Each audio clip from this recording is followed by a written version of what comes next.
There's a question philosophy has been asking for centuries that modern neuroscience still can't fully answer. Where does memory end and fiction begin? When you close your eyes and relive a vivid memory, what exactly is happening inside your skull? The neurons that fire during a powerful recollection are, in large part, the same neurons that fire during a real experience. The human brain doesn't make a clean, reliable distinction between what actually happened and what it decided, in some moment of absolute desperation, needed to have happened so that you could keep living. Sit with that for a second. Think about the extraordinary and deeply unsettling power of a mind that would rather construct an alternative reality than collapse under the weight of the real one. Dissociation isn't madness, it's survival. It's the human operating system running in emergency mode, rewriting its own code while the building burns down around it. And now I need to tell you something about Titanic. Not about the ship. Not about the iceberg. Not about the 1,500 bodies that sank into those waters at 4 degrees below freezing in the North Atlantic in April of 1912. I need to tell you about Rose DeWitt Bukater, a 17-year-old girl who was, clinically speaking, in the active process of a complete psychological breakdown when that ship left Southampton. And I need to tell you that Jack Dawson, the man she loved with an intensity that outlasted decades and oceans and death itself, does not appear in any historical record. No passenger manifest, no photograph, no document of any kind. Jack Dawson never existed. And the question this video essay is going to try to answer isn't whether that's true, because the evidence is already there, sitting on the surface of the film, waiting for someone to look at it with the right eyes. The real question is, what does that tell us about Rose? What does it tell us about trauma, about dissociation, about the almost incomprehensible capacity of the human mind to generate love where there was only darkness? Titanic is not a love story. Titanic is the most precise portrait that American popular cinema of the 1990s ever produced of a woman in psychological collapse who saved herself through the only mechanism she had available to her: the creation of a perfect, fully functional illusion. Let's start at the beginning. And the beginning isn't the ship. The beginning is the cage. Rose DeWitt Bukater exists inside a structure that the Edwardian upper class built specifically to imprison women. That's not a metaphor. It's literal. Women of the aristocracy and high bourgeoisie in the early 20th century had no right to property, no autonomous access to money, no entry into professions that could give them real independence, and they were traded in marriages that functioned as commercial contracts between families.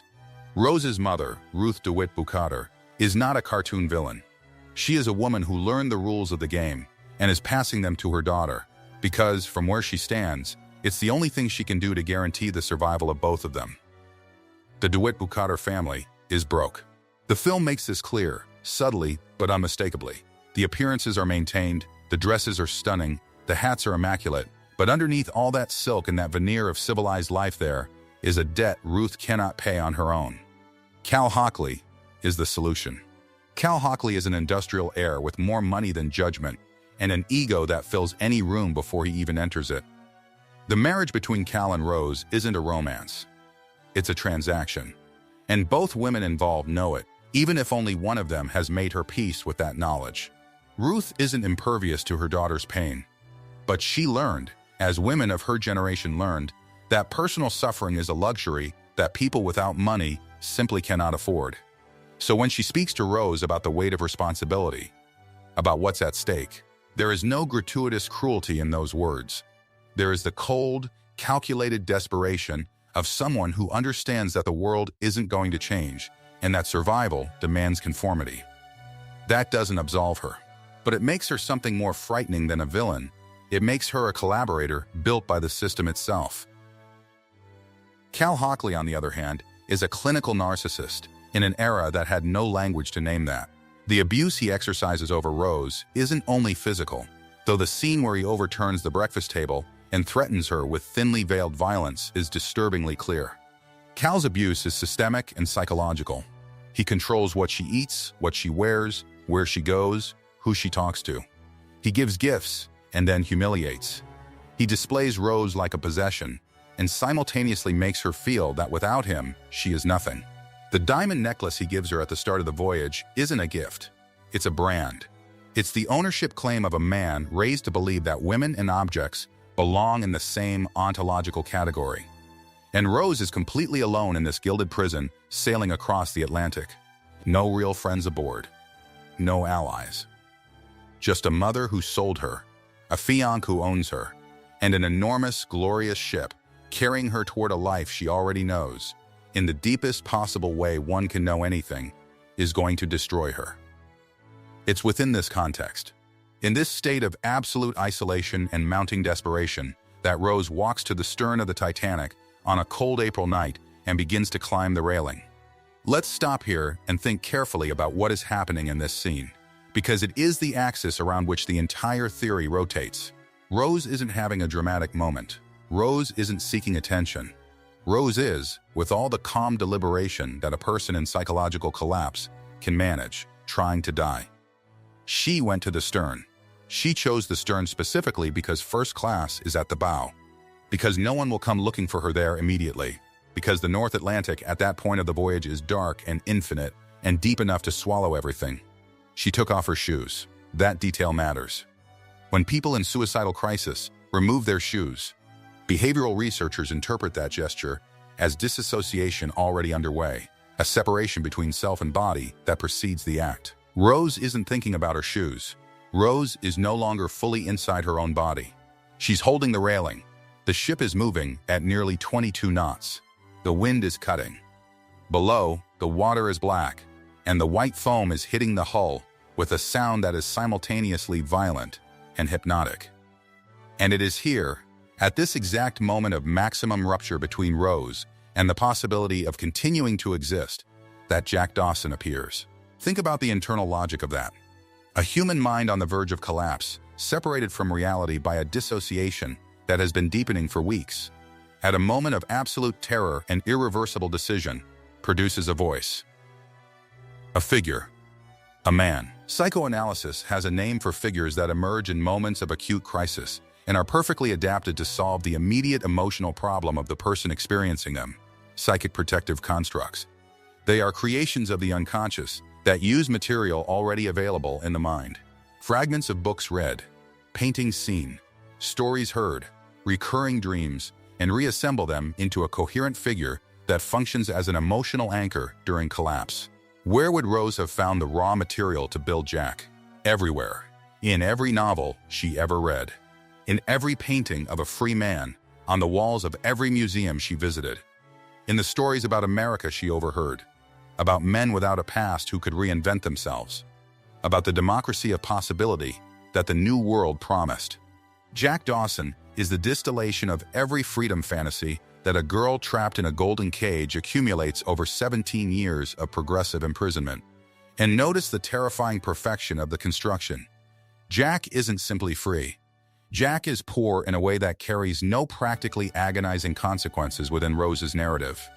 He is poor with grace, poor with lightness, poor like a bohemian European artist who has made a philosophy out of having nothing rather than a daily tragedy.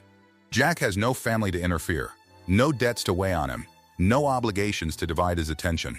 Jack is available to Rose with a totality that no real human being is ever truly available to another real human being. He is, literally, built for her. But let's go even deeper, because the perfection of Jack extends far beyond narrative convenience. Let's analyze how Jack talks. Let's look at what he says and when he says it. In a film set in 1912, featuring a character who grew up in Chippewa Falls, Wisconsin, a working-class kid with no formal education beyond the basics, Jack Dawson speaks about emotions, about life choices, about freedom and captivity, with an articulation and a psychological self. Awareness that simply did not exist in that historical and social context. When Jack tells Rose that she is making choices that will define who she is, when he validates her feelings without minimizing them, when he encourages her to name what she feels and act accordingly, he is using language that is, word for word, the language of cognitive behavioral therapy and humanistic psychology from the late 20th century. He talks like a 1990s therapist who has read Carl Rogers and is applying active listening and emotional validation. This is not accidental anachronism in the screenplay. This is, if you accept the theory, exactly what it should be, because Jack was created by Rose's mind using all the material available to her. And the material available to her includes the kind of psychologically sophisticated language that an intelligent, well-read woman, exposed to the most progressive ideas of her time, would use to construct an ideal savior figure. Jack says exactly what Rose needs to hear at the exact moment she needs to hear it. He appears when she is at the stern. He knows, without her saying a word, that she is suffering. He doesn't ask what happened, because he already knows, because he is a part of her that knows. He tells stories about fishing at Lake Wissota, a lake that, as researchers have pointed out, wasn't formed until 1917, 5 years after the sinking, when a dam was built. That seemingly trivial geographical detail is actually a crack in the narrative that reveals the mechanism underneath. False memories are never perfect. The mind that creates them constructs them from the material it has on hand, and sometimes that material includes information from the present being retroactively projected into the past. Now we need to talk about the 1990s. We need to talk about the cultural context in which James Cameron filmed Titanic, because that context is absolutely inseparable from what the film, consciously or not, is doing with Rose's story. The 90s were an extraordinarily complex decade for the portrayal of female trauma in American cinema. On one hand, a conversation was beginning to emerge about domestic abuse, about relationship trauma syndrome, about what we now call narcissistic abuse, and what at the time was still being named and categorized and slowly pulled from the closet of psychiatry into the public conversation.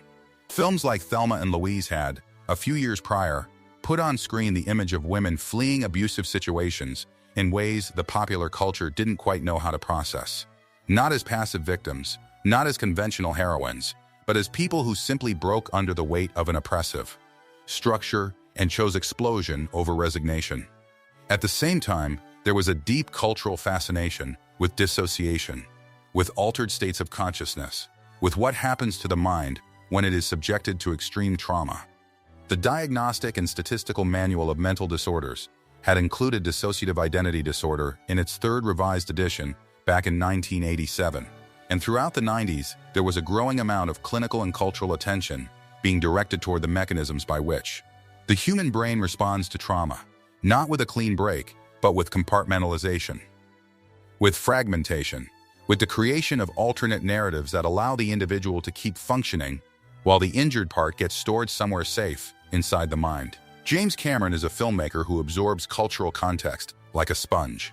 He was making Titanic at a moment when the American zeitgeist was saturated with conversations about trauma, about survival, about the mechanisms by which women survive situations that should destroy them. It is almost impossible that all of that context didn't penetrate the film's narrative structure, even in ways the director himself may not fully recognize. Rose's dissociative state throughout the voyage carries characteristics that any modern psychiatrist would recognize immediately. She has episodes of depersonalization, moments where she seems to observe her own life from the outside, as when she sits beside Cal at the first-class dinner and appears to be watching a play in which she is an involuntary actress. She has episodes of derealization, where the objects and people around her seem false, unreal, part of an elaborate set. She has episodes of functional amnesia, where she seems unable to emotionally connect with her actual situation. And then she has Jack, who is always real, who is always present, who is always exactly what she needs. Psychiatry has studied extensively the phenomenon that some researchers call invisible companions in situations of extreme trauma. Prisoners in severe solitary confinement develop vivid and functional relationships with figures their minds create. Survivors of prolonged abuse frequently describe the presence of an internal voice that guides them, that protects them, that helps them navigate the dangerous situation with a degree of functionality that wouldn't be possible without that voice. These figures are not madness, they are adaptation. They are the human mind doing what the human mind does best: surviving. Now let's move to the sinking itself, because the sinking, viewed through the lens of this theory, is something radically different from the physical disaster the film presents on the surface. The Titanic sinks. That's historical, undeniable, the starting point of the entire narrative. But what sinks alongside the ship, in Rose's internal experience, is far more than iron and steel and wood. What sinks is the entire world that imprisoned her. Cal is there, and Cal will survive. But the power he held over her is being destroyed in slow motion as the water rises through the corridors of the most luxurious ship in the world. The entire structure of Edwardian upper-class life, represented on that ship with an almost symbolic architectural meticulousness, is splitting in half. And Jack is with her. Jack saves her. Jack pulls her, carries her, guides her. Jack keeps her functioning while the world around her dissolves into chaos and death and extreme cold. Everything Jack does during the sinking is exactly what Rose's mind would need someone to do for her to keep operating under conditions of absolute terror. He doesn't panic. He makes decisions. He keeps her focused on the next step and not on the magnitude of the disaster around them. That is what protective constructs do. They don't freeze. They act with an efficiency and a clarity that the traumatized person, by definition, cannot access alone. They are the functional part of the mind that survived the initial trauma and is now piloting the rest of the system. And then we arrive at the door. The floating wooden door in the final scenes of The Sinking is the most debated moment in the film.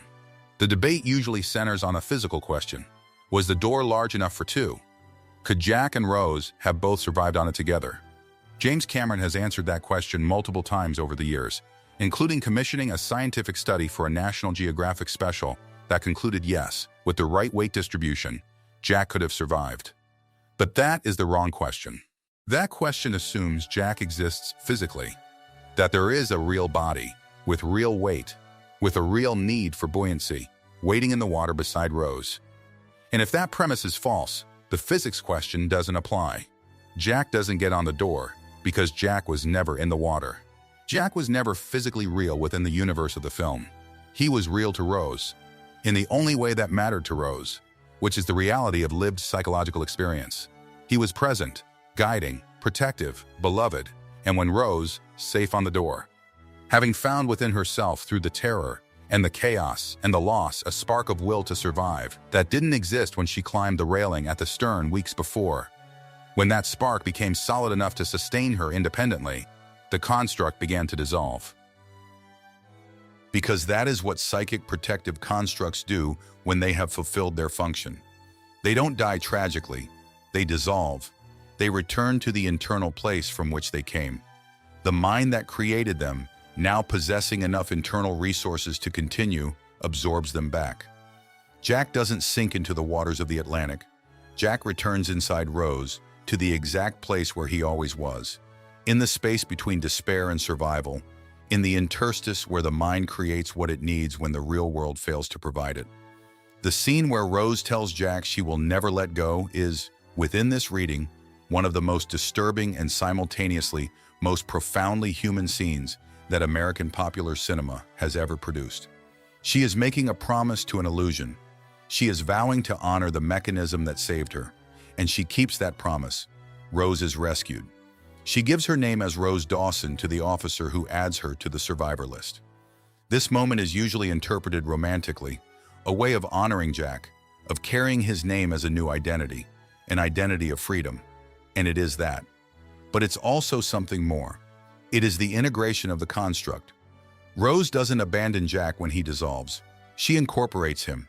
She becomes in part the person he represented to her, free, unshackled from the past, unburdened by the DeWitt Bukater identity. She goes to Santa Monica. She learns to ride horses. She learns to fly a plane. She does everything Jack said they would do together. She lives the life he represented, which was, always, the life she wanted for herself but couldn't access without the emotional scaffolding the construct provided. And then old Rose arrives at Brock Lovett's research vessel. She is 98 years old. She has survived an entire century. She built a life. She has a daughter, a granddaughter, decades of real experiences that Jack could never have given her because Jack was not real in the way a lived life is real. And when they show her the drawing, the nude portrait of a young woman wearing the heart of the ocean, she recognizes herself with a certainty that bridges 84 years of distance. She tells the story. She speaks about Jack with a richness of detail and an emotional consistency that is only possible because this memory has been tended to, protected, honored across decades. And then she says the line that, within this theory, is the key to everything. In the original English, she says it plainly. He exists now only in my memory. Not he existed, not he lived in my memory. She uses the present tense, he exists. Jack Dawson exists in the present tense of old Rose because he never stopped existing. He exists where he always existed, inside her. In the memory that created itself while she was creating herself back from a deep psychological fracture. In the illusion that was more real, in every emotional and transformative sense, than anything Cal Hockley or Rose DeWitt Bukater or the entire structure of Edwardian society ever represented. There is a moment in the film's final sequence that almost no one talks about, and that is perhaps the most honest moment in the entire cinematic experience of Titanic. It's the final scene, inside the sunken wreck at the bottom of the ocean, the camera drifting through decayed corridors, and then reality transforms and the ship is whole again, and the people are there, and young Rose descends the staircase and Jack is waiting for her at the bottom, and they kiss while everyone around them applauds. That is not heaven. That is not a romantic reunion in some supernatural afterlife. That is a visual representation of Rose's memory in the moment she departs. It is the internal place where Jack always lived, shown finally by the camera in all its beauty and all its impossibility. It is the paradise she built for him inside herself, the sanctuary where the construct that saved her lives forever, perfect and intact and eternal in the only way anything can be eternal, inside the mind of the one who loved it. And this is where the theory stops being a theory and becomes something more. Because if Jack was a hallucination, if he was a psychic construct created by a collapsing mind to survive an impossible situation, then Rose's love for him is not diminished by that. It is enlarged. It is more impressive. It is a monument to the capacity of the human mind to create, even from nothing, even from the depths of despair, something that carries the weight and the warmth and the wholeness of real love. Titanic is not a love story. Titanic is the story of a woman who loved herself enough to create, in the darkest moment of her life, the illusion of being loved. It is the story of a mind that refused to die and that used every tool available to it, including the most extraordinary tool evolution placed inside the human skull, which is the capacity to generate reality where no reality exists. To ensure that Rose DeWitt Bukater made it to the other side of the Titanic sinking with enough strength left to live, James Cameron spent over $300 million building the largest disaster spectacle American cinema had ever seen at the time. He built a functioning replica of the ship. He filmed underwater. He created visual effects that defined a generation. And at the center of all of it, perhaps without fully realizing what he was doing, he filmed something far more frightening and far more human than a sinking ship. He filmed the interior of a woman's breaking mind. He filmed the beauty and the horror of a survival mechanism that transformed terror into tenderness, isolation into love, despair into hope.